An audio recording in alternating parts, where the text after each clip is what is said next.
We have got two property TV megastars with us. We have got Scarlette and Stuart Douglas, who are on Can't Sell, Must Sell Channel 4. They are entrepreneurs, they are property investors, they absolutely love business, and we are going to do a deep dive of all things property business, wealth creation. So, this is one episode. Grab a pen and paper, get yourself with no distractions, and a big welcome, Scarlette and Douglas, to the show.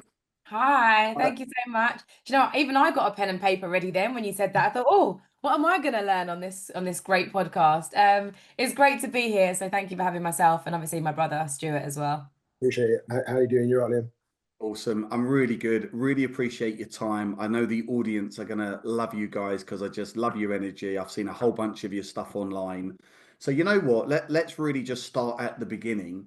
You actually both came from completely different careers. So, what was it that first got you both interested in property? And was it something that you planned to do from the outset?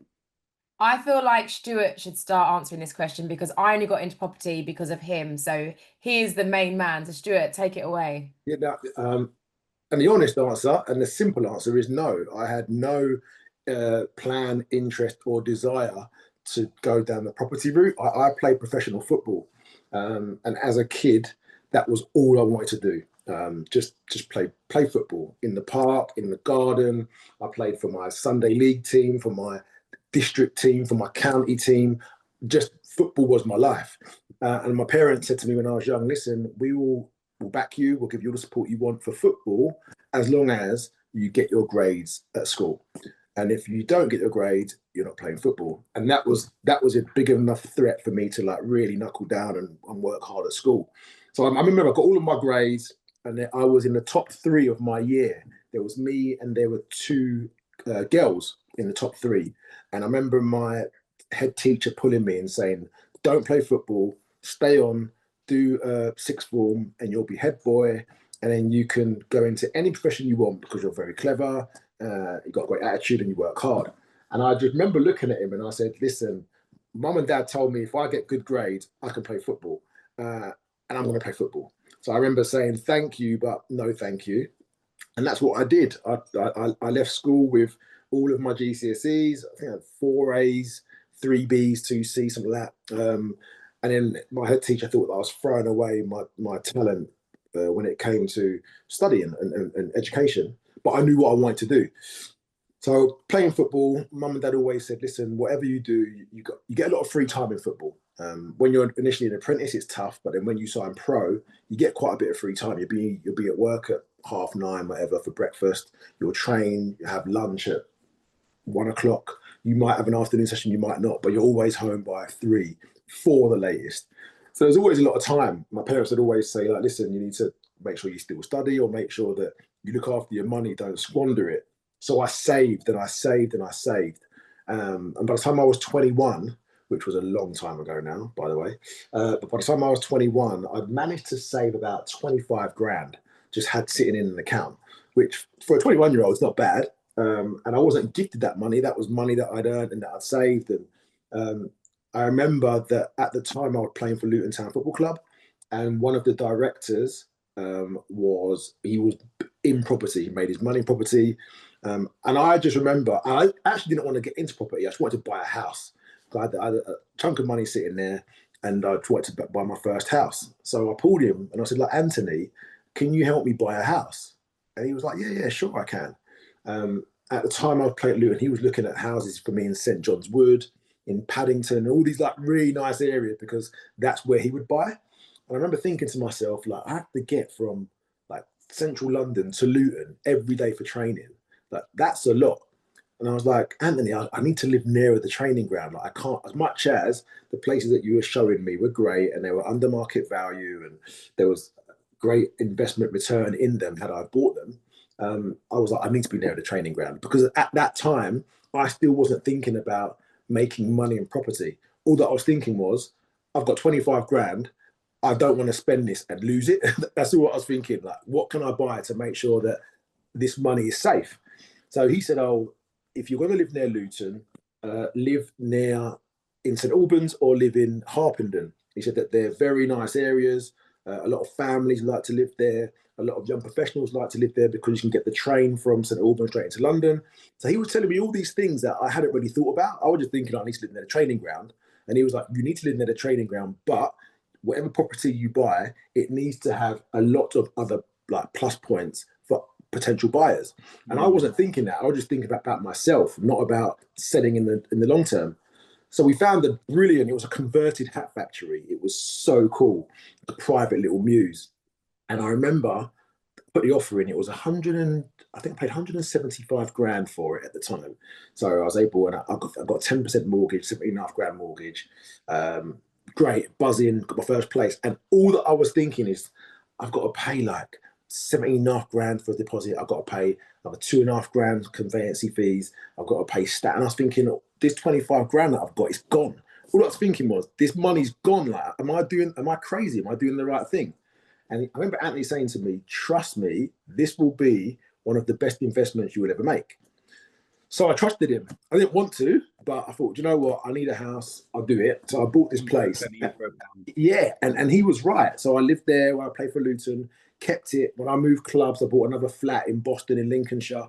And then I remember that when I got it valued, because I didn't know if I was going to sell it or rent it, I got it valued, and it was valued at like 320 grand. And I was like, how on earth has this happened? And you know, when you don't expect it, I was just like, what? This is crazy.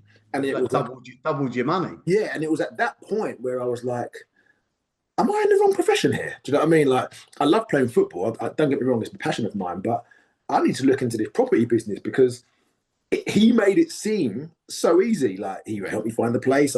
And don't get me wrong, it wasn't renovated to like the standard that I renovate things to now. It was renovated to a young single boy in a bachelor pad. Do you know what I mean? I didn't have a cupboard. I had a clothes rail. Like, I had all my trainers everywhere. Like, it was perfect for me.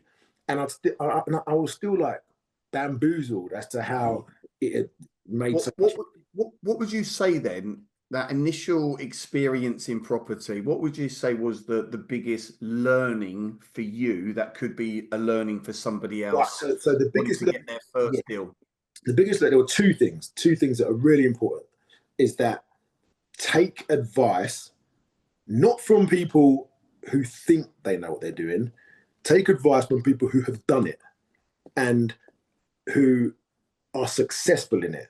Because anyone can say, oh, I'm a property developer, I bought this house, I bought that house. It doesn't mean you're successful in it. It doesn't mean that you've managed, you've got the formula where if somebody else follows that formula, it will work. It just means that, like, just because you buy a house, it doesn't mean you're a property developer. Not a chance. And for me, that was his job. He'd made his money from property. He was a director at a football club because of his business, which was property. And he helped me as a friend. But then what I realized is that friend, mentor, whatever you call it, the advice that he gave me was like so important and so valuable to me that going forward now, if like yourself, you're very good at what you do, if you're going to give somebody advice, take that advice, but make sure you take it from credible people who have they've been there. Do you know what I mean? They can walk the walk. They talk the talk, but they can walk the walk. I really love what you're talking about. You know, one of my businesses is Assets for Life. We're a UK leading property business and wealth training company. You know, it wasn't a decade ago I found myself in a difficult position. I'd lost my business, and it was investing into great mentors that had been there that really, I got to say, saved my life and put me on this new path. Yeah. So it's really nice to now meet yourself and you, Scarlette, that, you know, you've got that same mindset. Get around good people, invest in yourself, take advice. You know, free advice is worth every penny, right? You've got to get around the right people for sure. So that got you on the property journey, which is absolutely incredible. Yeah. And then how did you guys, your relationship from brother and sister, if you could explain how that came together, and could you just give us a bit more clarity on what it is you both do now together in your business? So I used to do musical theatre in the West End, and I travelled the world. I've travelled the UK, and I loved every minute of it, but I didn't have a pension. So it was actually Stuart that came along and said, look, you don't have a pension, you can't do jazz hands forever. Why don't you join with me, join forces, and we can do property development together? So we have another brother as well, and Stuart also took that to Andrew. Andrew said, no, I think I'm okay. I don't know if I can work with you. And I was like, yeah, I'll do it. Looking back, I probably should have done what Andrew did. Um, but no, actually, it was the best decision because Stuart's right. I didn't have a pension. I still don't have a pension, and my properties are now that. So we decided that we would come together and we'd use each of our expertise. So I love fashion and staging and sets. You know, I've come from musical theatre, so I've seen a lot of dressed sets. And I think for me, where my expertise lies, or especially where my strength is with the dressing of properties and the staging and the styling. So Stuart is very good at walking into a property and saying, right, this layout probably doesn't work very well. Maybe we can take that wall down, make it open plan, or put this wall up and give it an extra bedroom. Whereas my thing is, okay, well, how about these colors and what's trending right now on this material and how we can layer a room to make it feel as cozy or as inviting as possible. So we really, it took a while, but we eventually worked out what our strengths and weaknesses were to be able to then connect those two to have a very successful business in what it is that we do. I managed to transition from musical theatre into TV presenting. The first show that I did was A Place in the Sun. And it's funny because I remember having a meeting with my agent and just mentioning that not only do I do musical theatre, I also do property development, and they didn't know that. And the same day I had that conversation, they saw that A Place in the Sun were looking for presenters that had a property background.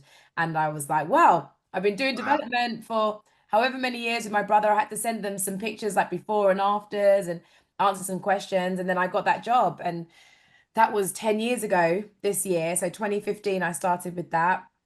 Um, and kind of from there, I would continue to do other shows. And I remember during COVID, actually, I saw an advertisement come up saying that they were looking for people that wanted to be part of a new TV show that have always wanted to flip property. You know, is this something for you? And Stuart and I, we flip property. So when I saw that, I reached out to my agent. I said, look, find out if this production company needs presenters because it would be great if we can get involved. And yeah, long story short, that was the show Stuart and I did with George Clark called Flipping Fast. And then from there, Stuart and I got our own series. We did Love It or List It, a one-off special for Black to Front Day. So we took over from Kirsty and Phil. We then got our show Worst House on the Street, and we now have Can't Sell, Must Sell, and we have another show that's in development. So it's kind of gone quite quickly, but I would never be a TV presenter now if it wasn't for doing the property. And it's Stuart that brought me into property. So it's like a nice 360 because I've now brought Stuart into television presenting. Wow, what a journey. Would you almost say it's like you gotta open the doors to get more doors, right? 100%. Yeah. 100%. And also you'll learn along the way. Stuart and I have learned a lot along the way. And now when we do our shows, we are trying to teach people to do things that are not going to leave them in a bad situation. We've been there, we've made those mistakes. So we don't want people that are getting into property now to make the same ones. If we can mitigate that, why not do it? And that's what we try and do. We try and give as many tips as possible, tricks, hacks, but as much information as we have, we like to impart that onto others that are on the same journey. Great, good. So you guys then came together. Yes. Couple of points. What's been a challenge working as siblings, and how did you overcome that? And also, what was like one of your first major wins together in a deal, and you're like, oh my goodness, this has just been great. Yeah, the first house we bought, it's quite funny because you tend to listen to your parents because, well, we respect our parents. We're a very close-knit family, and we've been taught to respect your elders and respect your parents. And we had to ignore that when it came to buying our first property together because it was a one-bedroom flat in Barnet, beautiful. It was a Victorian house that had been converted into two flats, share of freehold, brilliant. And it was the garden flat that was for sale. And there are certain design features that the general public just love. So ground floor garden flats in Victorian or Edwardian houses with high ceilings, maybe a parking space. Like I don't think that they just stand the test of time. I don't think that will ever change. So when it comes to a flat, that for me, they are the A standard flats that you know that if you can get that flat at the right money, you'll be able to renovate it and sell it at a great return. So this particular flat was exactly that. And for me, I like to look at things that from the naked eye look terrible. But we know that with planning and careful thought and deliberation, with design input and styling input, you can make it something really special. So we saw this one bedroom flat, wasn't great. The garden was a mess. The layout was wrong. And I went in there and I was like, this is a perfect flat. And our parents were like, no, you cannot. Scarlette, you're putting your money in with Stuart. Are you mad? You cannot buy this property. And I was like, what are you talking about? This is a great one. And then we had to ignore them. We were like, do you know what? I'm going to prove to you, mum and dad, and not necessarily Scarlette, because she obviously invested her money together, but I still wanted to prove to them that I knew what I was doing. Do you know what I mean? They saw me as a professional football player who bought houses on the side, but they didn't take it seriously, where I was taking it seriously. So we bought this house or this flat, and we reconfigured it to make it a 2-bedroom flat. The second bedroom wasn't huge. It was it fit a single bed, or it could have been an office, but it was a second bedroom. And then we opened up the kitchen, made it like a kitchen living room. We had to totally excavate the garden and do a lot of landscaping in the garden. But that was our first project, and we did really well on that one, really, really well. And there were problems, by the way. Our builder, he moved in. We didn't know.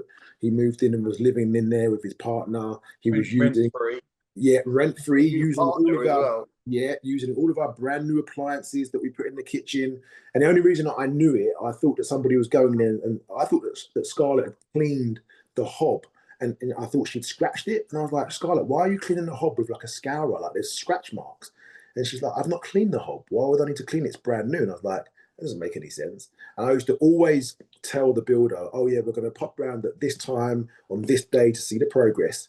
So he would obviously get his missus out, take everything out. So when I went there, it looked like it was empty. And then I remember this time when I was a bit like, this doesn't make any sense. I'm just going to turn up there. And I just turned up, and he was there on a blow-up bed, like blow-up bed with what cover was it? Yeah, the sleeping bag. Oh, and yeah, he was there with his missus. And I'm like, what? Like, is this for real? And he'd actually moved in. So these things happen, and we had to kick him off the job and get somebody else to finish off. And when you pay more money when you've got a second firm that want to come in, because they start saying that the work before was like substandard, and even if the work was fine, they know that they can say that because they're now taking on somebody else's mess. So we learn, and we've learned things the hard way. Like this, I've always said to people, like you learn from the successes, and you learn probably more from the failures.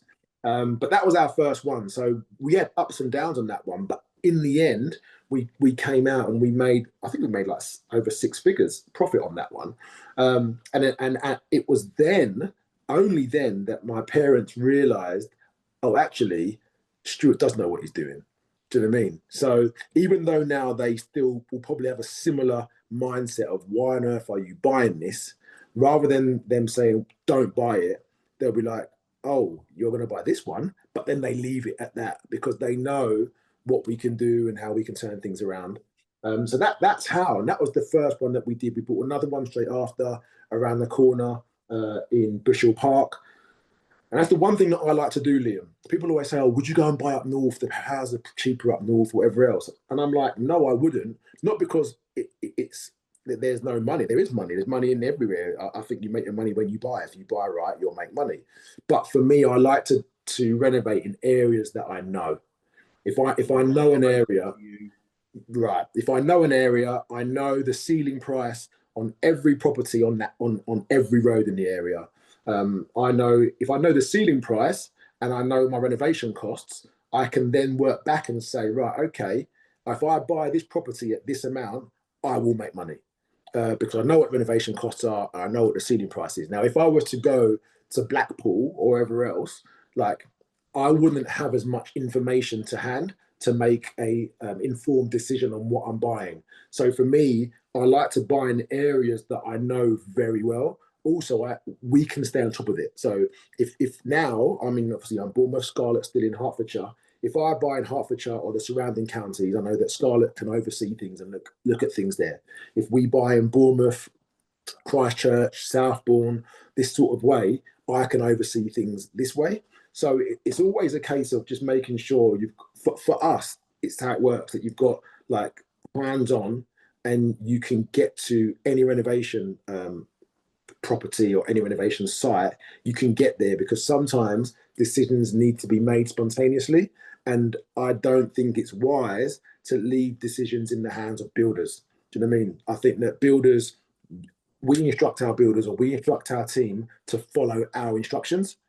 So rather than you make a decision, if you're unsure, call us, we will come, or we'll give you an answer. Because what we see in our mind and what we tell our builder or we tell our tradesmen, what they might be seeing could be something totally different.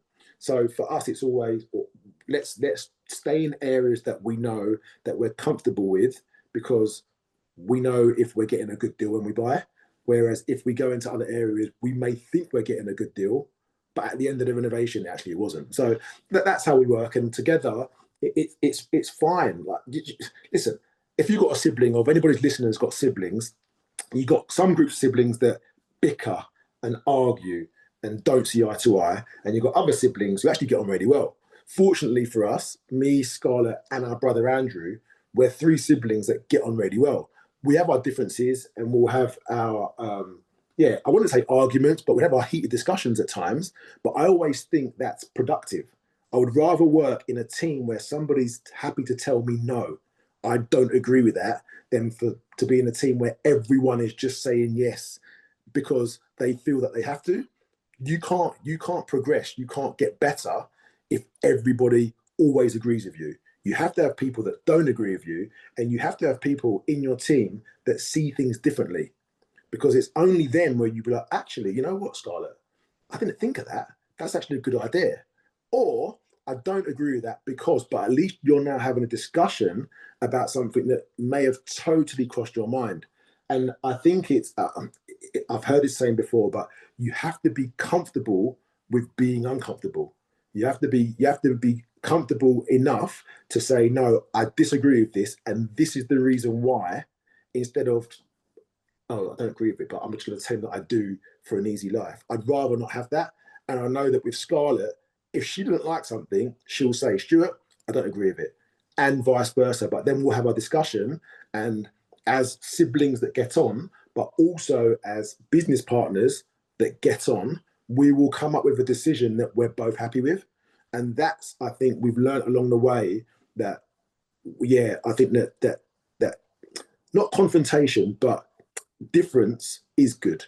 Difference is good, as long as you don't let it stifle you, and as long as you use it in a possible way, in a positive way.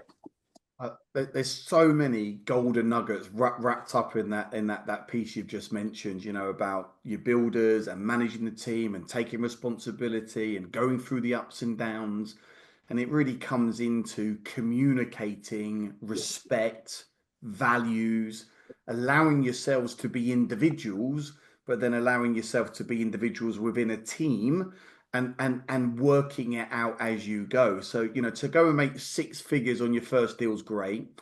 So Scarlett, you're looking there at, you know, you'd like to buy dirty, horrible, smelly houses, you know, add value. What is it, Scarlett, about the flipping strategy that really appeals to you guys as a business? And anyone tuning into this that is looking to get started, why would you say flips could be an option for them? I think now, especially more nowadays in comparison to when Stuart and I first started, there is now there's a lot of more red tape around having rentals and being a landlord, and you know what you can and can't do and how much money you can and can't make. Before, you'd only get taxed on the profit, now you're getting taxed on everything. So I have got properties that I keep and I rent out because I think it's still nice to have the safety net. But ultimately, as Stuart always says, when you're flipping, you're in, you're out, you've sold it and you've moved on. So I think it's a great place for people to start if they have the money to start off with it. Because you are learning as you go. And once you've sold that property, you don't have to worry about anything anymore. It's done, it's sold.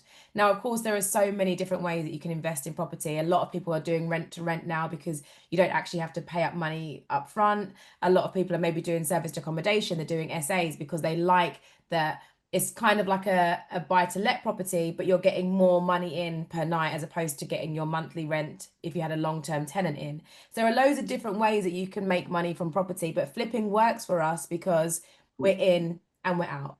Stuart can project manage, as he said, wherever he is, or I can project manage wherever I am. And I think it works well with us in our schedule because we are always filming or we're flying and we're traveling. We know, right, these 3 months of the year, whatever, we're doing this renovation, we're flipping it, and then it's done. And then we don't have to take on any other project until we see a space in our diary. So I think for us, it works the best. Obviously, having rentals, for me, I like it. It's great because I know that every month I've got something coming in. But at the same time with that, you sometimes worry, is your tenant going to be a good tenant? Are they paying on time?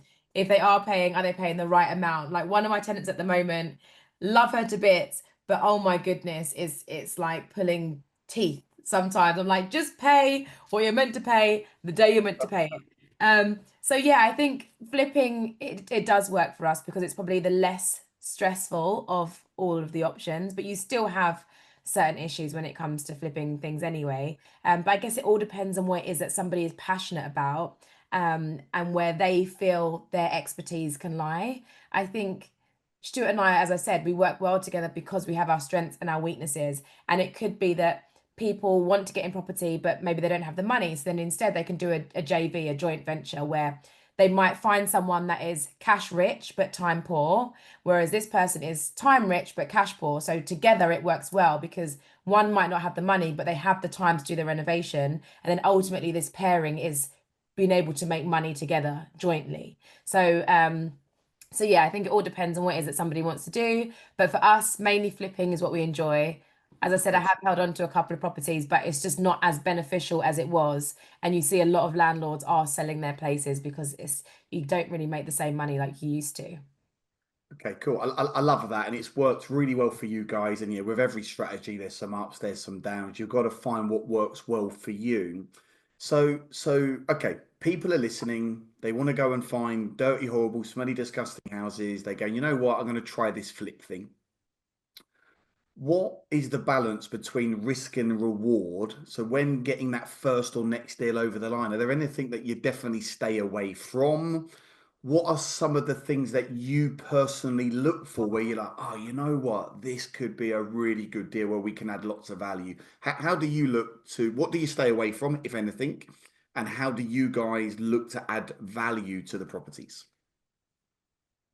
That's really good because the longer that you do it, the formula will change based on your experience and what you know.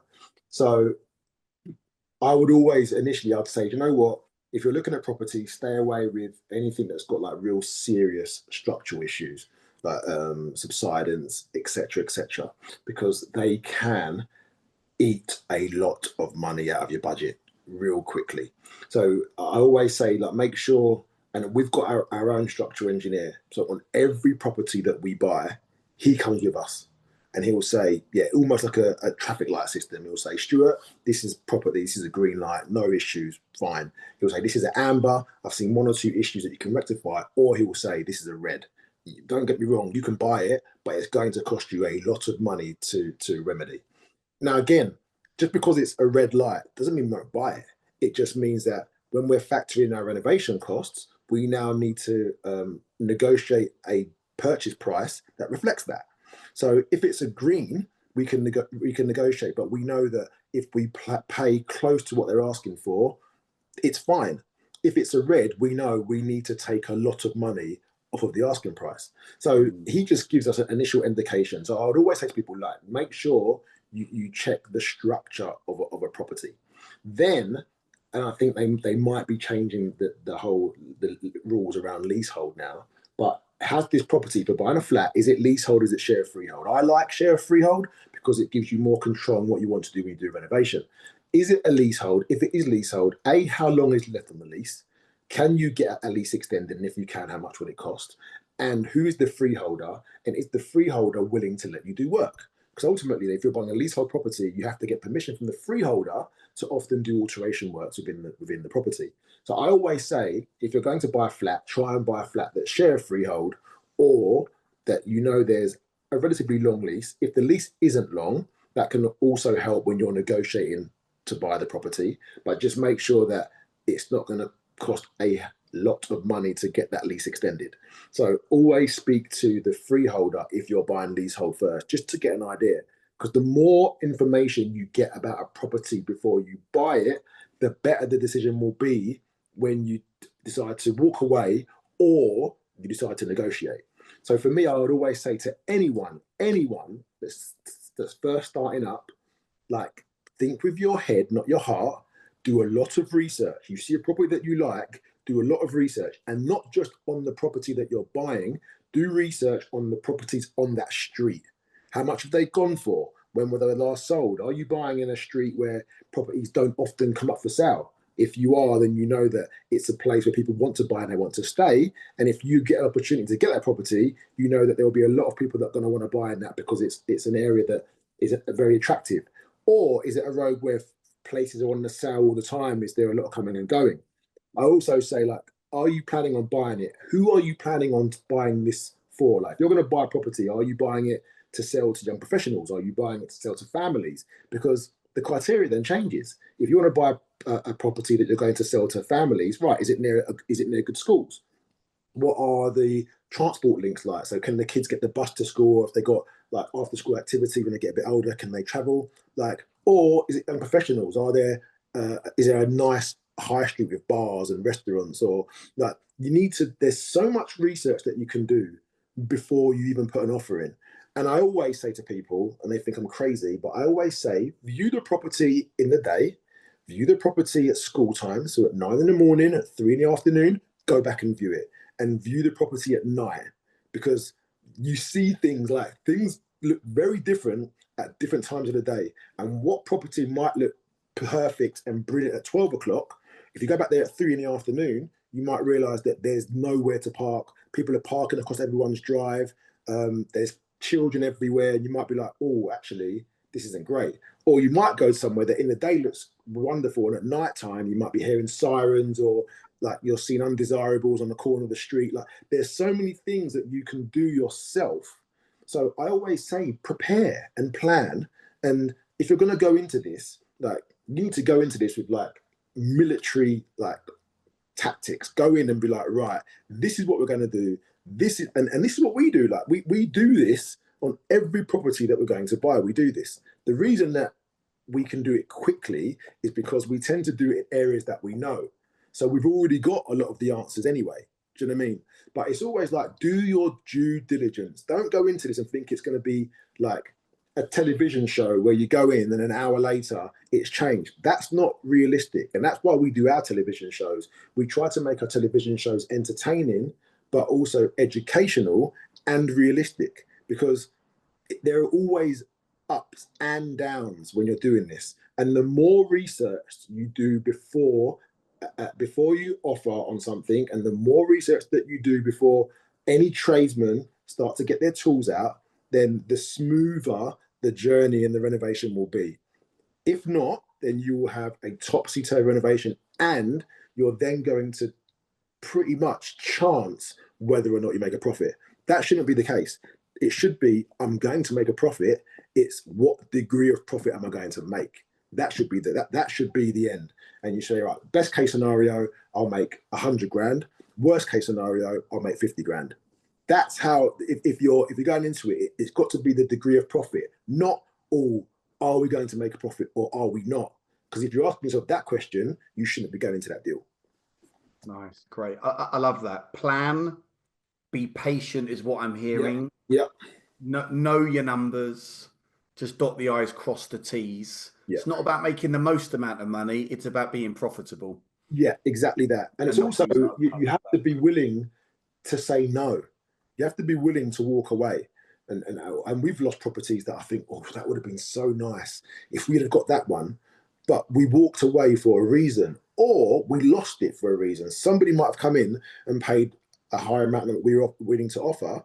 But once we know our figure, we can't go above that, because we're then going to be playing and risking our profit. So you have to be comfortable to be like, you know what? It's time to walk away. This deal is dead. Because I always think that something else will come. And you just have to, like you say, be patient, understand the game, work out your numbers, And now more than ever, when the price of materials are so high, you're seeing it in the cost of tradesmen now. Like before, you could renovate a house for if you do a new build, you could do a new build for £2,000 per square meter. In general, you could get a nice finish. Now you're looking at maybe £3,000 per square meter because there's new legislations, which is with new builds, and the builders and trades are just charging so much more. So because of this, you have to factor all of this into your purchase price. And if you can't make them add up, if you can't balance that, then you have to walk away from the deal. And I found it more, and it's probably a bit more frustrating now than ever, is that we have to walk away from more deals now than what we've ever had to, because there's just not enough meat on the bone. Where before we were able to get into more deals than say no. I found it at the moment it's spun itself on the head. We're having to say no to more because the numbers just don't add up. But we're happy to do that. Yeah, and it's great. It's about being disciplined. Yeah. The market will turn again. It always does. Property is pretty much the best asset class that anyone can invest to in the UK, in my view. Be it you're flipping or you're holding, there are strategies that will work for everyone. So we're going to start wrapping up in the next few moments. I'm going to do some quick fire round questions to you in a minute. Okay, so just get yourself prepared. But Scarlette, there is a lot of negativity out there. And that might be from family members, it could be from friends, it could be from people in the workplace, it can be ITV News, it can be the government. And millions of people up and down the UK with the cost of living crisis, everything that's going on right now, inflation, interest rates, there's a lot of panic and there's a lot of negativity. What would you say to anyone that wants to get into property, is surrounded by some negativity, and that negativity is holding them back getting that first or next property deal? What would you like to say to anyone in that situation? I would say the first thing is certain people that are around you might be bringing negativity to the table because they don't understand and they don't know themselves. I think a lot of it can be ignorance and people wanting to be safe. I don't think it's that sometimes people do it on purpose. It's that people want to be safe and then they kind of project that onto somebody else. So if people want to get into property, absolutely do it, because we're still making a lot of money from property. Investors are still making money from property. You just have to make sure you are surrounded by the right people, by people that know what they're doing, by people that have been there and people that are doing it currently. There are some amazing mentors out there. Stuart and I, we know so many people in property. We've been on their podcast, they've been on ours, and we learn from them and they learn from us. But ultimately, there are always going to be naysayers. There's always someone that probably doesn't want you to do well. So, yes, hear what it is that they're saying, but take it with a pinch of salt and go and speak to those that are doing it right now and are really making money from it or have been successful in it. I think that's so important. Stuart made some really good points before, and I think the most important thing when it comes to property, full stop, is affordability. If someone is telling you you can't afford it and you genuinely can't afford it, they're most probably right. If they're telling you you can't afford it because they're thinking of this really big property, I don't know, conglomerate that you're trying to build, then, maybe that's different. But ultimately, if you can afford to do something, great, but just make sure you stay within your means. And even if that affordability is just getting a mentor to start off with until you make more money to go out and be able to purchase a property, great, do that, because you're investing in yourself. You're then investing in your property company and your property business. But you need to know what you're doing to start off with, or at least be around people that know what they're doing, and make sure it's something that you can actually afford to do. You don't want to put yourself in debt to try and create something. There are loads of ways you can get into property without having to actually pay out. There are no money down deals. There's like the £1 deal. There are so many ways of doing it. If you genuinely want to do it, go out, do your research, and find mentors that can help you. Awesome. I love that. Great advice. great energy. Just get out there. There's always good deals to be found. So Yeah. just some quick fire questions. We're all very personal here on the podcast and Assets for Life and the nationwide community that I've built over the last 10 years. And then we'll do a wrap up and where can people find you guys and what's going on right now in your lives and the TV show, a bit more information about that. So just very quickly, quick fire round. We can start with yourself, Stuart, and then go to you, Scarlett. Favorite film? Favorite film? Oh, that's a good one. I love City of God. Excellent. Scarlett? I mine would have to be all of the Toy Stories in one. Excellent. Love Toy Story. That question just explains our working dynamic. I've gone for a super serious film like City of God. Scarlett's gone for Toy Story. Next question. Great film. Favorite food? Right, we're Caribbean, we're Jamaican, so like I love curry goat, I love roti, ackee and saltfish. I like Caribbean food. I would obviously Caribbean food is we just have it all the time. So mine would have to be duck and pancakes. I can sit and eat a whole duck and pancakes with hoisin sauce and the cucumbers like every single day. I've seen her do that as well, so that's she's not The lying. whole thing, yeah. Yeah, I've seen her do that. Yeah. Favorite holiday destination? Oh, I would have to say I went to Australia to watch Scarlett in I'm a Celebrity, and I was pleasantly. It was beautiful. I loved it, and I've been to some beautiful places. But I'm going to say I was there with my wife and my youngest son, and it was great. So I'm going to say like the Gold Coast in Australia. That was special. And I am going to go with Aruba. Obviously we're Jamaican, so obviously Jamaica's always going to have a close place in our heart. But outside of that, I'm going to go with Aruba, which is in the Caribbean. It's part of the ABC Islands, Dutch constituency, just north of Venezuela, and it's absolutely stunning. So that's my place. Last one. What do you enjoy doing in your spare time? What's your favorite thing? I love listening to music and going to concerts. I love music. I probably listen to music more than I watch television. So I'd say music, and I love football. I'm still passionate about it, and I wish I could still play, but my legs have gone. Mine would be definitely football, watching Arsenal. We're big Arsenal fans. Traveling, as I love traveling and exploring new places. And probably live music. So like a small intimate gig. We've got a live band, maybe a bit of karaoke, open mic. I love anything to do with singing and music, and yeah, that would be me. And jazz hands. Jazz hands. You know what? This has been absolutely incredible. So pleased that you guys were able to come on the show. What is going on right now, literally in your lives? Where can people hook you up? What should they be watching? Tell us all about it. And I am going to literally pull out all the stops to get this podcast out fast. Amazing. Thank you. So we currently have our brand new series, Can't Sell, Must Sell, that's out on Channel 4, Wednesdays, 8 p.m. Rating unbelievably well at the moment, which is great. Top highest viewed show on the channel every week. So we're really happy with that. We've just come off Celebrity Hunted as well, which was a crazy experience. That will be airing end of January, beginning of February sort of time. And that is for Stand Up to Cancer. We also did Bake Off earlier this year for the same charity. So it was nice to be asked back to do another show for that. I am getting my realtor license for Florida because I am living between here and the States now. So I figured property is my thing. Why don't I try and do a bit of that in the States? Use my expertise here, learn new expertise over there, and use my interior design as well to maybe start flipping properties in the States.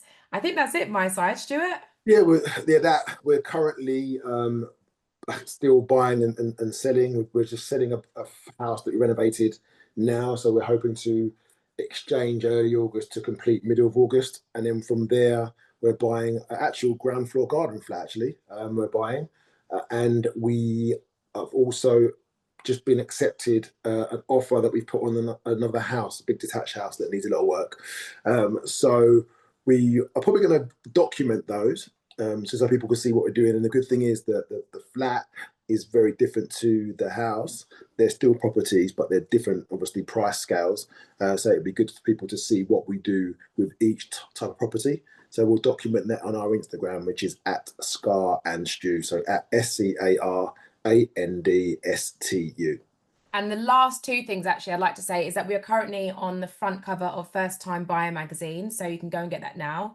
And most recently, we have been included in the HSBC collaboration with UK Black Business Show as one together, I guess, as a duo in the top 25 Black entrepreneurs to watch this year. So that's also been very exciting. We're very grateful for that. That deserves a triple boom, boom, boom. Yeah, honestly, Yes. well done, team. Absolutely incredible. We're putting out all the show notes. We'll be putting out all your links. I'm going to be pushing this out to every single person in the Assets for Life community up and down the UK to get into that show. Can't Sell, Must Sell, Wednesdays at 8 p.m. I will be personally tuning in. Thanks very much for coming on. Liam, before you go, we're always learning, always learning. So any tips of advice you give us? Keeping it real. Keeping it real for sure. See what you can do within your business to scale if scaling is something you want to do. I've done 31 million pounds worth of developments, property deals in around 10 years, but I'm super leveraged. I've got a great team. I like to make the major decisions. I like to use joint venture funding to do that. So if I would say if scaling is something you guys want to do while you're traveling, how could you do that? By perhaps expanding the team and something to explore. Yeah, definitely. We will definitely bear that in mind. Like I say, you're never too old to learn. I always think the people that are I love learning. I love hanging around great people like yourselves, and certainly I certainly don't have it licked, but I just love the challenge and the getting the deal and going on the journey and having that adventure and then inspiring and motivating other people. Because if I can say something that could change someone's life, then it's sort of like part of my bigger vision, really. You get to a point where you got money, you got the business, you got the nice things, and it's about giving back and it's about building a community to pass it down to the next generation. I've got 4 beautiful kids. I've got a gorgeous wife, very supportive. And it's about loving the journey and not getting, I don't know, I get obsessed with stuff, but it's like balance and creating a lifestyle that suits you. So doing the music, doing the food. I was at Sunny Fadira on Saturday with a group of us. Music, and it was like really cool. And having fun and not taking yourselves too seriously. Yeah, definitely. I'm definitely if anyone is listening, I will say is if you're gonna ever have any regret for saying yes. Don't regret for saying no, because regret for saying no burns. It burns a lot. So if you're going to do something, give it a go. Do your due diligence, do your research, but sometimes it takes that first step out of the comfort zone to get to where you really want to be. So if you are somebody that really wants to create more wealth for you and your future, then why don't you look at becoming a professional property investor where you can take advantage of the UK's #1 asset class and make passive income and also capital appreciation. So I'd invite you now to click the link in the comments or the bio and go and access my latest book called Property Success. This is where I introduce you to the 7 step-by-step system known as the Property Freedom Formula that I have used personally to do over £31 million worth of property development. So go and do that right now. I really hope you enjoy this asset, and it could be the difference that makes the difference and gets you up and running in the next 90 days.